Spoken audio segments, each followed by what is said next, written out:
I just came back from my morning walk, and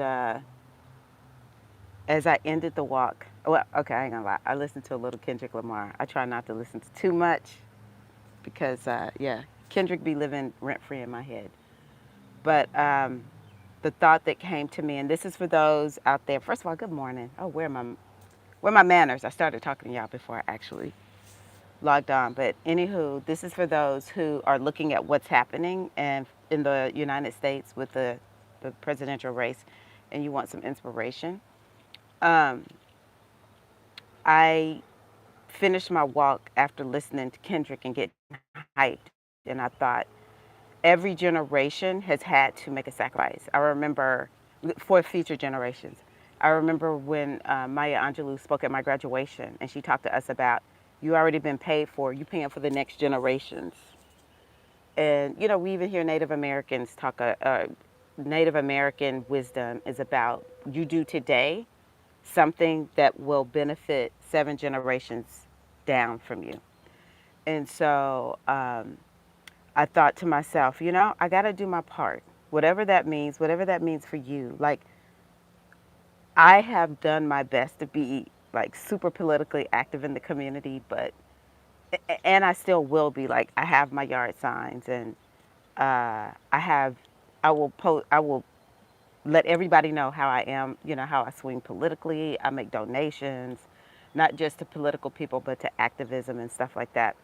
But I have just learned I have to stick with what I came here to do, and that's to offer wisdom, you know, share astrology, that kind of thing, as my way of activism. I kind of feel like I'm that person who helps to bring healing salve because I support a lot of people who get readings. You know, they're the ones out in the world, you know, with the activism. They got Aries and Leo energy, that kind of thing. And they come to me so I can, you know, love on them and hold them.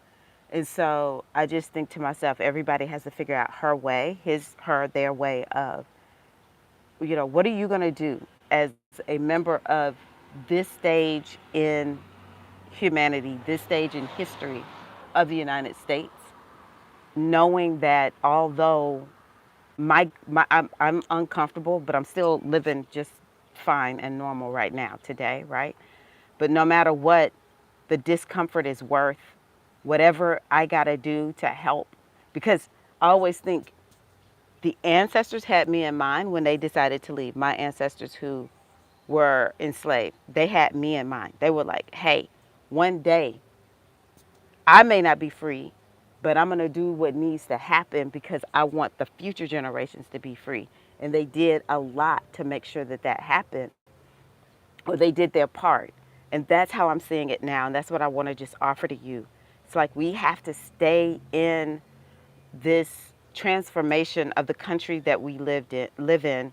We have to stay in this transformation thinking about the future generations. We have to do our part, whatever that looks like. Maybe you're a prayer warrior, because I know I deal with a lot of spiritual women here. Maybe you're a prayer warrior.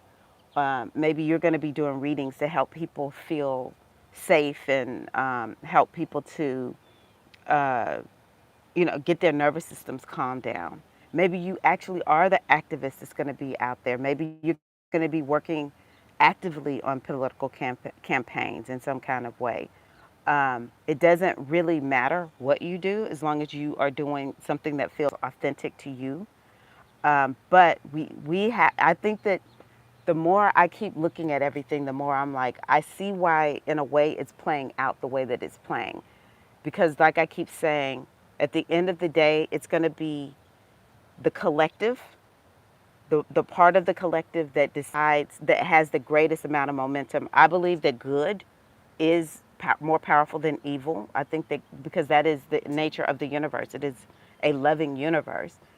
And so if we can get enough people collectively to say, this country is going to stay free. This country is going to make sure that women have bodily autonomy, that people get to marry whoever they want, so on and so forth. You know, I'm like I said, y'all, I kind of lean towards we need to have universal health care. Like, it's ridiculous, our healthcare system.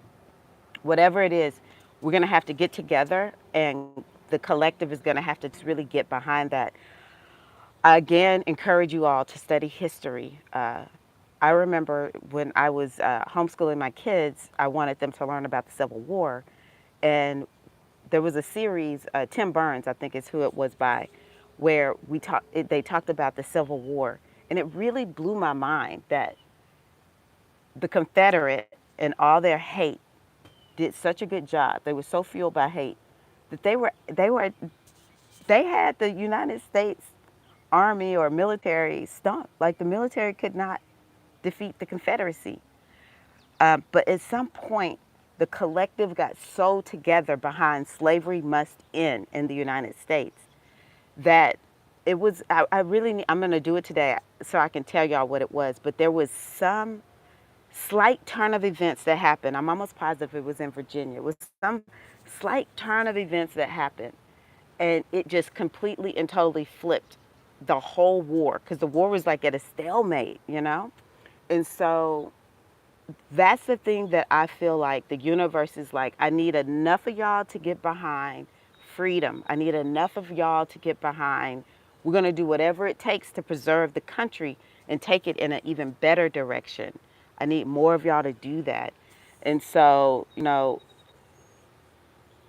thing that I remember seeing with Joe Biden when he ran, it was like the powers that be in the Democratic Party.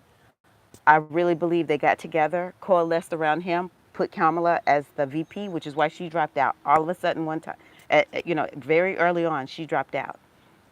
They coalesced around her, and so just seeing how things have played out with, I mean, like President Biden has accomplished a lot, whether he has done things that we don't like or not. What he has accomplished is undisputable. So it's not really that he's not the worst candidate outside of his age, of course. But I can kind of see how it has played out. Like he stayed in until he could, and now we're going to have this whole thing like coalescing behind Kamala Harris, vice president, for her to be the VP pick or whatever. And it seems like there's something spiritual, something higher level playing out. And that's why I am just really at that point of I'm for Kamala Harris. Whoever gets it, whoever gets the Democratic ticket, I'm voting. Period. Full stop. Because that is the only way I can go. But it's just like I told y'all before when I watched during the pandemic. There were so many times when I saw the transits coming. I was like, this is bad, and then it turned out better than I thought. Even Joe Biden being the one that they coalesced behind in 2020 turned out better than I thought. Because once I saw that, I was like, oh, a white man beating Trump. That I think can happen, right? Now I really do think it's the same thing. But the universe is doing what the universe is doing. We do have to do our part. I don't believe in I do believe in fate, but yeah. And so, yeah. I just want to come on and just let you all know that we are the ones who have been called for such a time as this. What are you going to do? What's your part in it? Your part might be just to stay neutral. I don't know. But my thought is when they write about us in the history book, when they start searching the Google search engine, if it's still around, hundreds of years down the road, I want them to find these videos that I made and I want them to know I effing did what I could. I did everything I could. I did everything I could. I had to put on my big girl panties. I had to face fears and all of that, And for those who feel super confident, I'm so happy for you. I am afraid a little bit.